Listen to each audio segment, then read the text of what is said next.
Доброго утречка, друзья! Вчера обещал историю либо обзор, но, увы, после ужина сразу вырубился. Даже не попил второй раз чай и не догнался кашей. Вот сейчас остатки риса идут на завтрак. Также разогретый чай. И сейчас 7 часов утра. И пока не задуло и не поднялась волна, я отправляюсь дальше в сторону Ковды. Пройти предстоит порядка 12 километров.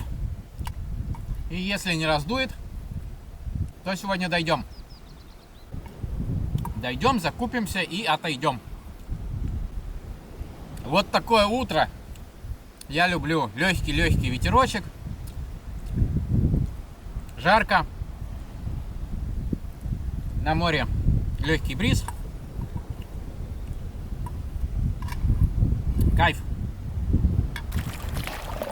Нельзя, конечно, сказать, что сегодня совсем нет волны. Волна есть, но она, в отличие от вчерашнего дня, пологая и длинная.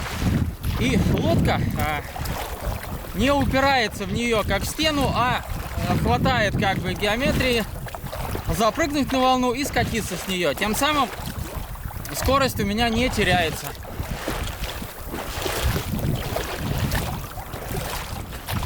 Но зато нет ветерка. Ну, то есть он есть, но он не такой сильный, как вчера. И, соответственно, при такой волне, соотношении волны и ветра идти довольно комфортно. Даже катаешься как на качельках, так переваливаешься с волны на волну. Довольно комфортно. А справа по борту живописный берег скалистый. Высокие отвесные каменные стены возвышаются над морем. Смотрится весьма грандиозно. Камера, наверное, не особо передает, но глазами выглядит здорово.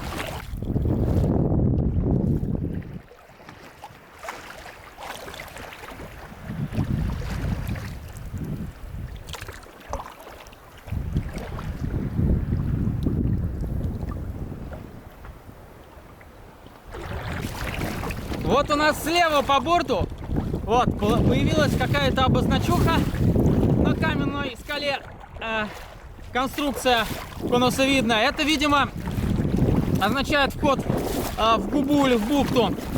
Ну а справа по борту, собственно, мыс Толстик. Сейчас мы его будем огибать и заходить в губу Ковда. А вот сейчас прямо по курсу видно белый парус. Там идет катамаранчик. Вот и из Ковды, видимо, в сторону, ну, южнее, вдоль берега. Опа, какая волна в борт пришла. Тут просто мелко.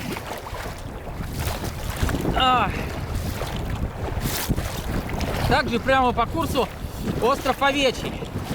Но вот не этот вот маленькая скала, да, а который за ним там дальше в дымке немножко.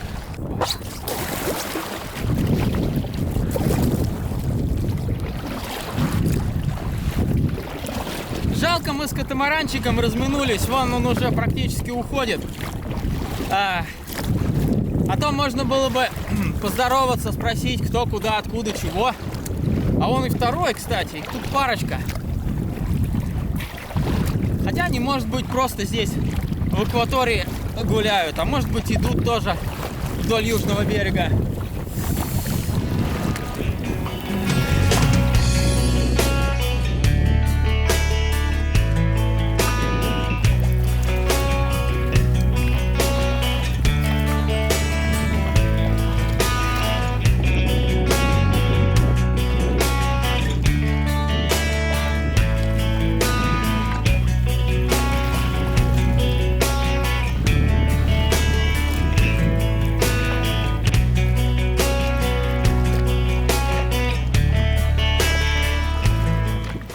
Да, на катамаране сейчас, конечно, самое то.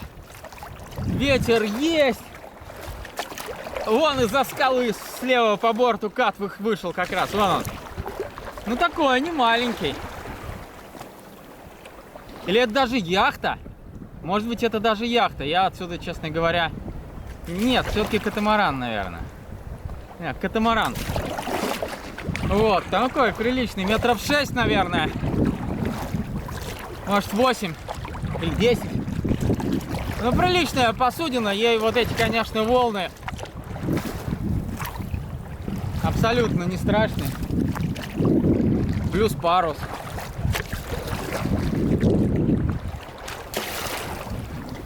Не могу рассмотреть. Может быть, все-таки, конечно, и яхта. Может быть, и яхта. Еще против солнца не особо видно. Может быть, и яхта, конечно. Вроде и нос там, вон, и корма виднеется. Ладно. Ну вот, как говорится, мы и в Хопре. А точнее, в Кавде-Губе. Ветер меня сейчас попутный мне и активно загоняет в эту самую губу. Кстати, сейчас мимо прошли две яхточки. Я записывал на самом деле, но сейчас смотрю на флешке, записи почему-то нет, не сохранилось. В общем, две яхты из Ковды, видимо, пошли на север, в сторону Кандалакши. Вот сейчас прямо по курсу вдалеке виднеется поселок Лесозаводской, а сама Ковда находится на другой стороне губы. Туда-то нам и нужно будет перейти. Вот здесь вот сейчас вот по курсу остров Оленей, но напрямую я не пойду. Что-то как-то, в общем, при таком ветре и волне не хочется рисковать. Сейчас подойдем поближе, найдем место поуже и там перейдем на другую сторону через остров, наверное. Там есть еще пару маленьких островков, как раз на которых можно будет, в принципе, поставить лагерь, если к Ковде я буду подходить слишком поздно. Посмотрим, как по времени будет. Их, крутанемся, посмотрим панорамку. Вот это вот сейчас мыс Толстик, который я обогнул. Вот камера, конечно, не передаст, а вот там вот за мысом далеко-далеко на горизонте какой-то корабль большой. На военный похож, серый. Серебристый окрас у него. Ну, серый. Вот. Ну и дальше вот туда вот юг. Чупа, куда мы идем. А это противоположный берег губы Ковда. Ну, погнали вперед. Только вперед. Так, зачавился к небольшому скальному острову по одному очень важному делу. Заодно и осмотримся и посмотрим на карту.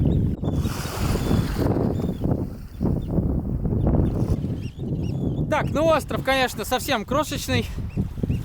Это просто скала такая, возвышающаяся, вздымающаяся из моря на там пару-тройку метров.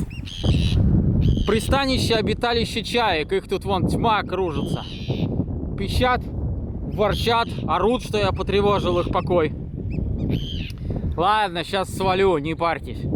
Ну а вот, собственно, панорама губы справа налево. Вот сейчас вот прямо по курсу у нас поселок Лесозаводской. Далее движемся левее. Это у нас какой-то мыс. Вот остров Оленей, он более-менее крупный. И за ним вот там вот в правом краю кадра уже можно видеть Ковду. И вот она вот сюда вот двигает. А пошла за островом Оленей, ее не видно. Ну и далее на выход из Ковды на юг. Вот туда. Так, ну что ж, сделал переход коротенький на остров Оленей. Ну, точнее, я на нем швартоваться не буду. Вот он сейчас по левому борту я его прохожу. И направляюсь сразу же в Ковду. А вон моторка тоже с Оленева отошла. И Пристал мужичок. Наверное, рыбалит. Сейчас, если не уедет, подъедем, спросим. А вот впереди уже по курсу на холме возвышаются домики Ковды. Там где-то магазинчик. Олени, судя по всему, красивый остров. Опять же, такие скальные высокие мысы с каменными плитами, уходящими в море. Сосновый лес высокий, все как надо.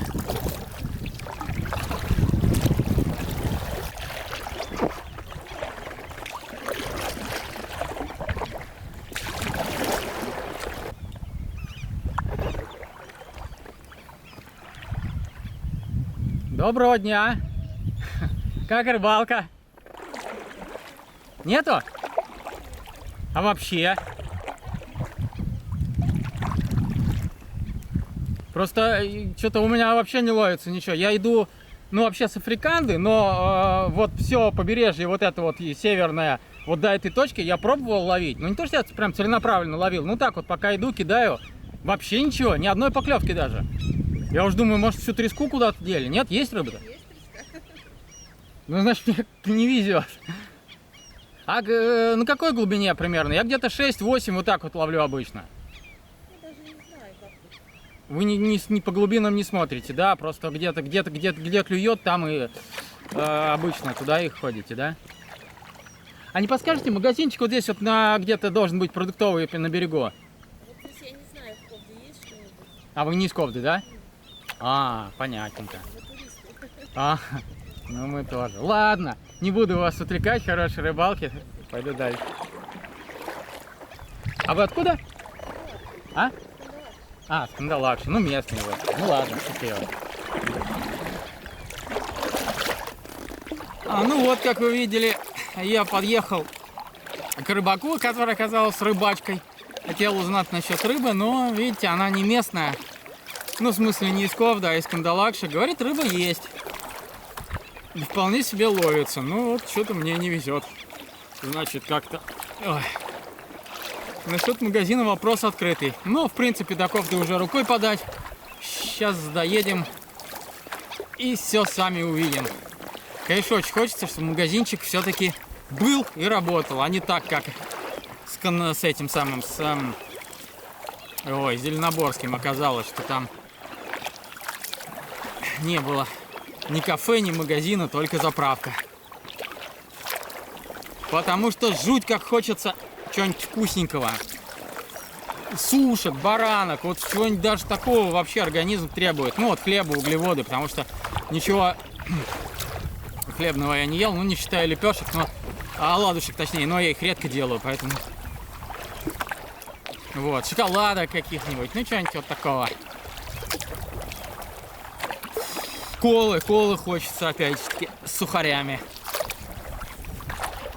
Ну вот она, Ковда.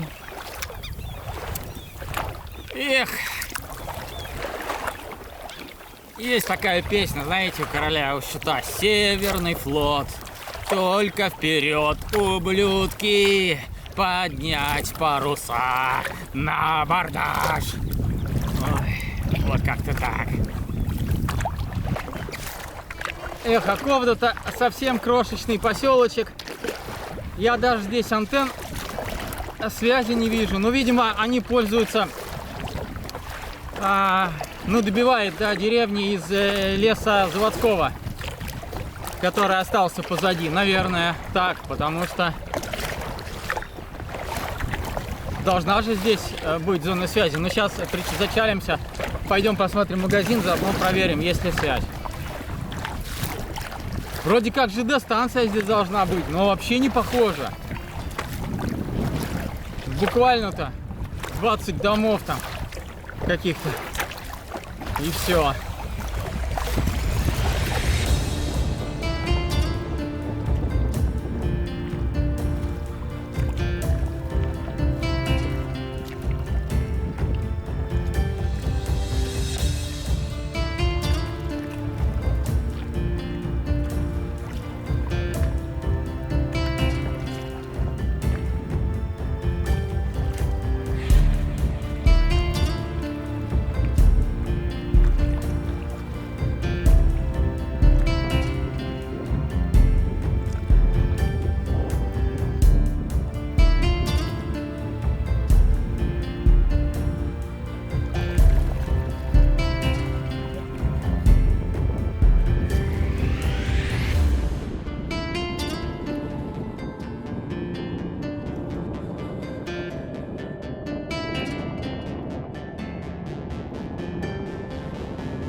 я зачалился, в общем, на берег. Ох, что-то не похоже, что здесь есть магазин, и тем более он работает.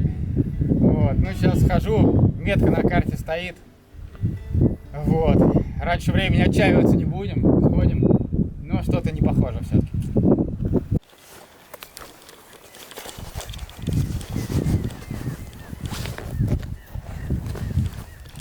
Ну вот он, магазин продукты, собственно, который у нас, скорее всего, на карте и имелось в виду, и закрытый продам.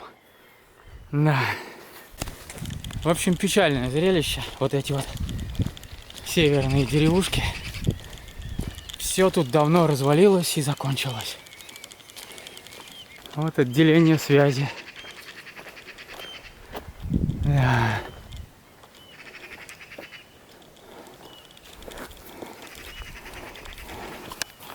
Отделение связи еще из СССР. Смотрите, табличка. Вообще жуть.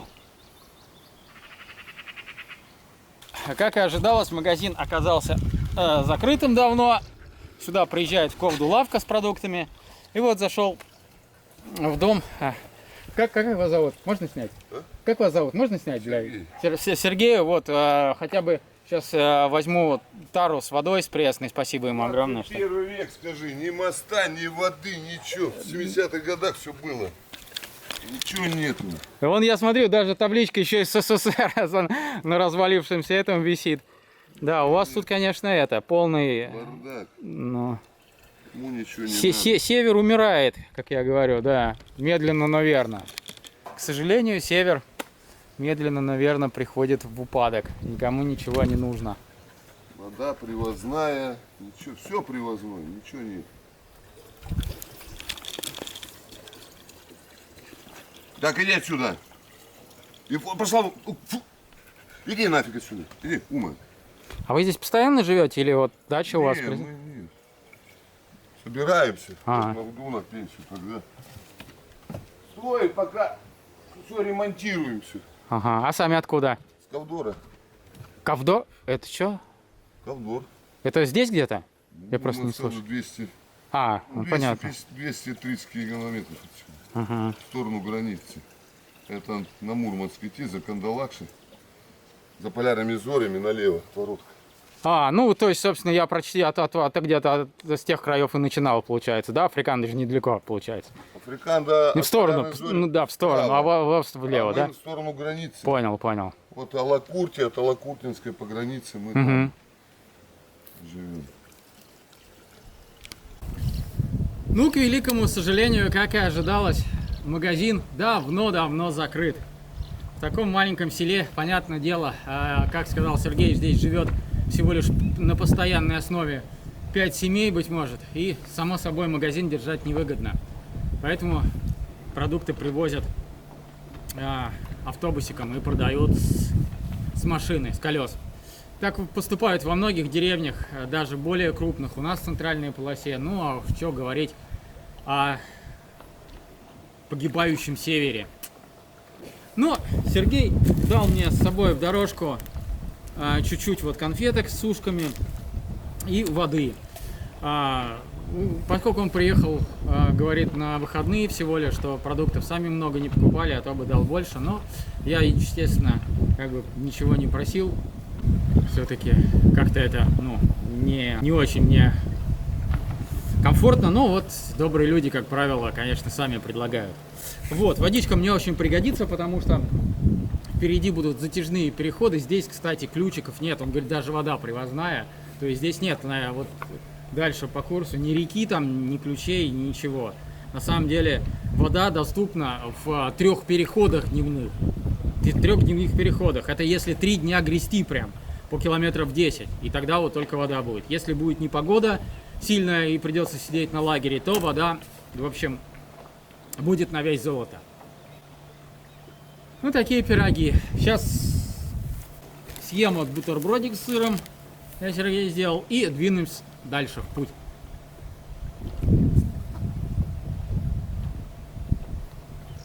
Пока вода спокойная, отойду от деревни где-нибудь по максимуму. Пока еще время есть. Сейчас, еще 12 часов. И все, стану лагерем, чтобы, если что, была возможность, ну, резерв, запас, именно посидеть на берегу, переждать непогоду до следующей воды, как я уже сказал.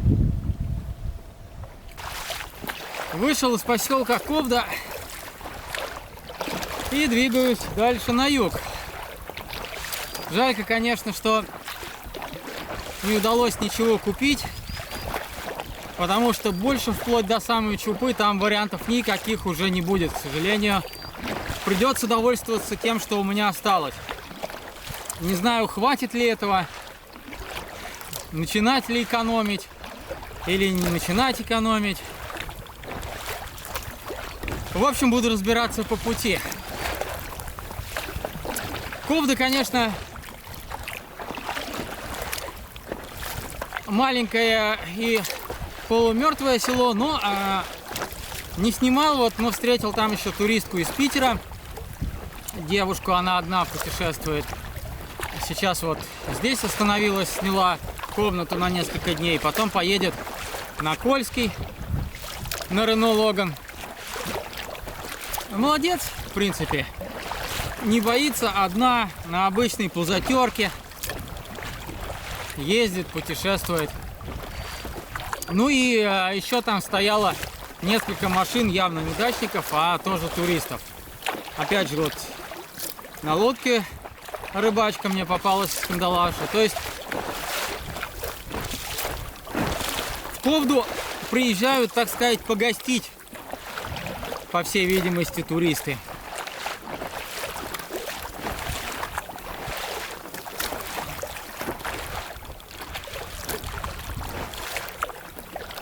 Возможно, надо было там у какой-нибудь бабушки с дедушкой, они явно там еще остались, попросить все-таки зайти муки хотя бы, чтобы блинчиков мне оладушек поделать. Но не люблю я вот это вот попрошайничество, побирание, не мое это вообще органически. Вот лучше останусь без всего, чем попрошу, такая уж натура. Но потом жалею. Итак, рацион, мягко говоря, у меня не блещет разнообразием. Ни мяса тебе, ни разносолов, так еще и тесто осталось буквально на 2 раза. И все. И только каша, пища наша. Блин, как вот на Руси, да, жили всю жизнь на одной только каше и картошке? Я не понимаю. Не, ну понятно, что скотина там была, но были времена, когда и скотины не было, там при советской власти отбирали, или там войну, или еще когда. То есть не всегда была живность домашняя.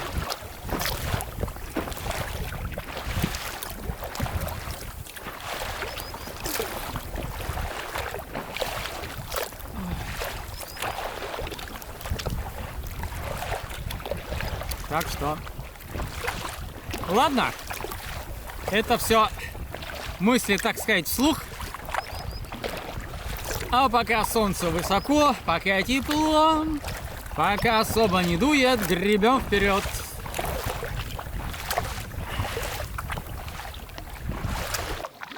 Отойдя от Ковды вдоль южного берега километра на 3-4, на море установился полный штиль, абсолютная гладь, как на каком-нибудь закрытом в лесу озере. Абсолютное зеркало воды вокруг. Ветра тоже нет. Солнце палит просто нещадно. Правда, на небе появились редкие белые облачка. Но, думается мне, эта вот идиллия, она связана с тем, что здесь куча в губе разбросана островков, вот, которые, возможно, прикрывают от ветра со всех сторон губу, вот эту часть ее, и, соответственно, поэтому так тихо. Хотя вот там вот у Ковды задувало, может быть и нет, может быть под вечер просто стих ветер совсем и волна. Теперь до открытого участка моря мне еще километров, ну точнее, не до открытого участка моря, а до того момента, как я буду опять заворачивать в следующую губу залив, километров 20. Вот. Километров 20 буду идти вдоль вот этого вот берега, а потом, соответственно, заверну и пойду обратно, только уже с другой стороны вот этой части суши. А вот впереди возникло 3 совсем крошечных островка, буквально метров там по 50. Ну какой по 50, по 20, 30. Сейчас я буду между ними лавировать. Здесь, наверное, мелко. А вот панорамка этой части Ковдской губы. Губы Ковда. Так, класс, тишина. Просто кристальная тишина, только птички поют. А вон, кстати, на острове прямо по курсу виднеется изба рыбацкая. Вот бы такая идиллия была на море, весь поход. Ну, было бы замечательно.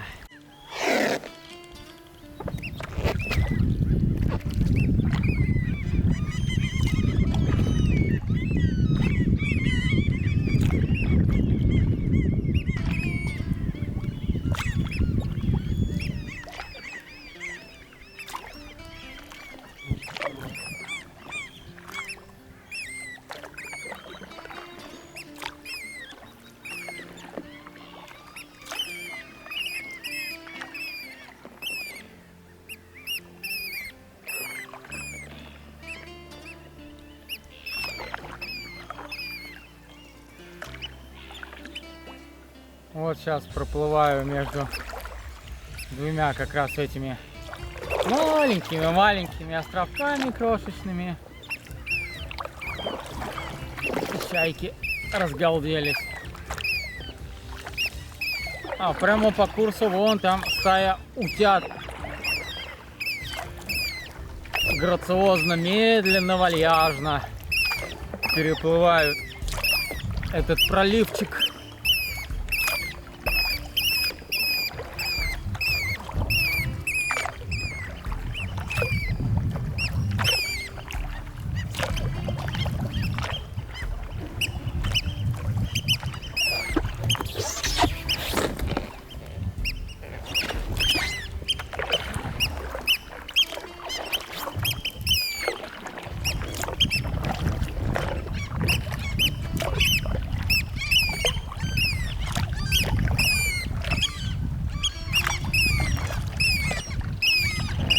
Уток-то сколько? Сразу штук 30 там.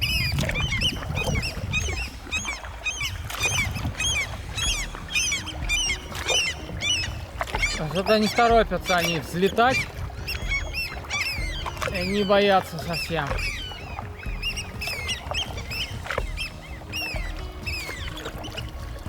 А нет, вот, поднялись.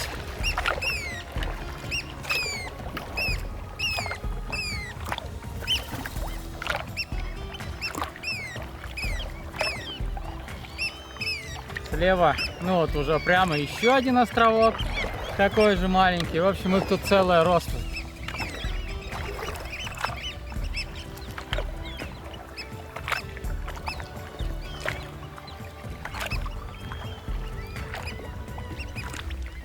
А вот шикарный каменный уступ по левому борту.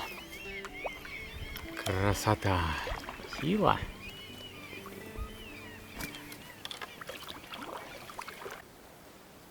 Сейчас уже 3 часа дня, позади трудный ходовой день.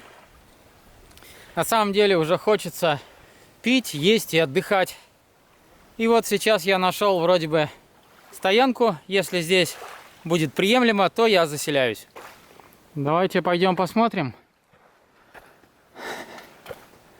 что у нас здесь.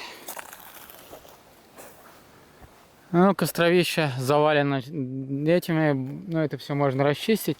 Конечно, немножко свинарник, учитывая, что тут Ковда в 6, получается, километрах. 6 или 7. Умывальник с солью. Поэтому, естественно, здесь останавливаются местные на пикник. Со всеми вытекающими отсюда последствиями. Вот. Но, честно говоря, желания что-то грести у меня дальше, ну, совсем нету. Неизвестно, попадется что-то хорошее или не попадется. Вот это, кстати, баня, сложена из камней и навес. Сюда натягивается пленка, и получается туристическая баня. Но это меня сейчас не интересует, потому что пленки у меня нет, да и муторно это дело все, нагревать, угли, камни разогревать, готовить, в общем. Если стоишь там день-два, нечем заняться, то как вариант. А так, у меня желания сидеть на одном месте нету, а есть желание двигаться каждый день и лицезреть новые пейзажи. Ну что, в принципе, с дровами только непонятно, что дров что-то совсем не видать. Все выпилено в ближайшем окружении. Стол, лавка есть. Вот места под палатку ровные есть. Ну, дрова, наверное, можно найти. Что-то я не знаю, как-то я в замешательстве сейчас. Вроде и сил нет дальше идти, место-то не очень такое на самом деле.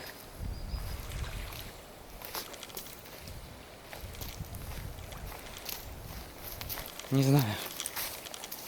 Зато песчаный пляжик классный.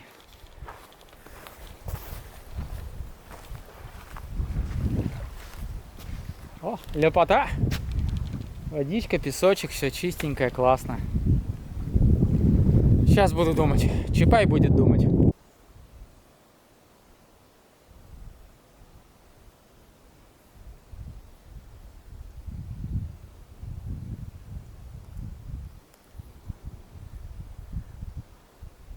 Посидев и поразмыслив на берегу минут 5, я осознал, что все-таки надо остаться. То, что сейчас я сниму неопрен, который мне надоел за целый день, окунусь в море, приготовлю себе сладенького чая, а потом будет горячий сытный ужин. И эти обстоятельства заставили меня никуда больше сейчас не ломиться. А теперь в море. Белое, холодное море. На море начался отлив. У меня перед ужином есть еще полчасика. И я решил прогуляться вокруг острова. Кстати, я нахожусь на острове Высокий. А коренной берег, соответственно, вот он, в 100 метрах через пролив.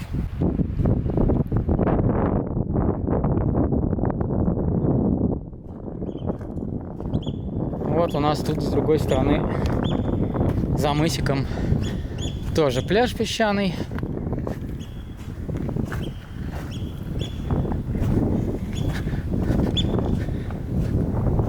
Фух. Какая скалка. Ну, точнее, камушек. Камушек. Далеко не пойду. Так просто, чтобы было общее понимание окрестностей. Вот тут какая-то посередине гора. Сейчас на нее скарабкаемся, тоже сходим. Ну, сейчас дойдем до конца пляжа, а потом уже поднимемся на горку середины, ну, уже по самому непосредственно острову повыше. Вот подходящая, кстати, тропка, по которой можно попробовать забраться. Ой. Хотя, конечно, Сил маловато что-то.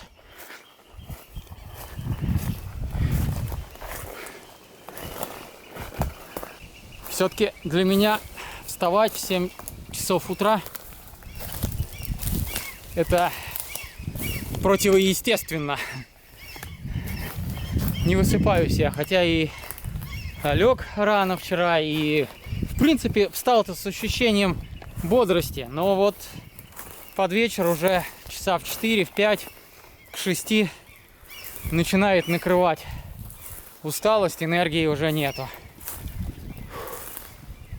Так что не знаю, может оно и правильно вставать рано, не зря же поговорка, кто рано встает, тому Бог дает, но в моем случае лучше бы все-таки спать подольше и вставать часов в 9. Вот это мой вариантик. Ну а тем временем вот я взобрался на холм. Ну да, собственно, так и получается, что внизу вот он пляж, и сразу же идет подъем в гору, и здесь уже непосредственно более-менее ровная оплата.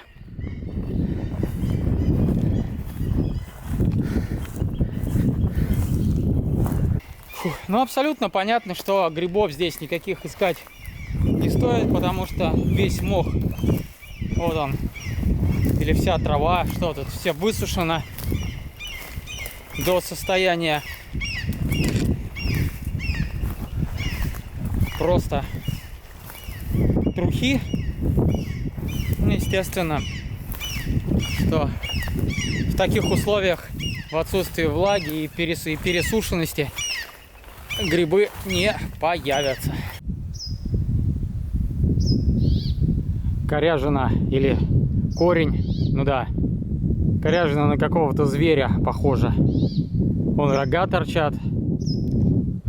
Вот это вот. Вот это вот глаза, вот это вот нос, вот это хвост, вот это вот лапы передние, как бы он на них сидит, вот это задние лапы, похоже, да? А вот это вот ступа Бабы-Яги натурально припарковалась в лесу, а Баба-Ёжка пошла по своим важным каким-то неотложным делам. Только что-то метлу не оставила. Видать, она ей с собой нужна. Или на ней улетела. Она же может без ступы летать. Или не может. Ну, в общем, вот. Ступа Бабы-Яги. Вот иду сейчас по лесу гуляю и вспомнил такое стихотворение. Ну, точнее, его только начало. Все я не помню. Но суть в том, что все слова там начинаются на букву О. Ну и звучит это примерно так. Однажды отец Онуфрий отправился осмотреть окрестности. И дальше я не помню.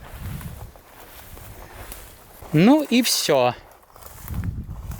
Наивысшую точку мы с вами прошли. И дальше начинается спуск к моему лагерю. Если идти дальше по острову, то картина будет точно такая же, собственно. Поэтому смысла этого не имеет. Достаточно вот такой вот мини-экскурсии. Спасибо, что путешествовали вместе с нашей пешей компанией. До новых экскурсий!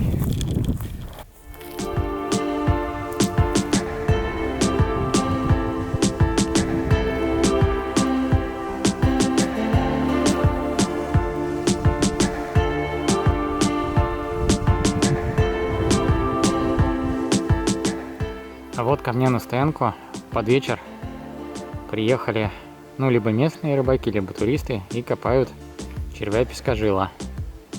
Этот самый червь вводится в песке, и когда вода отходит, там остаются такие характерные пирамидки. И вот оттуда их, собственно, этих червей извлекают, и потом на них ловят треску. Эти ребята копошатся уже минут 15 у меня тут. Видимо, хотят накопать достаточное количество червяков.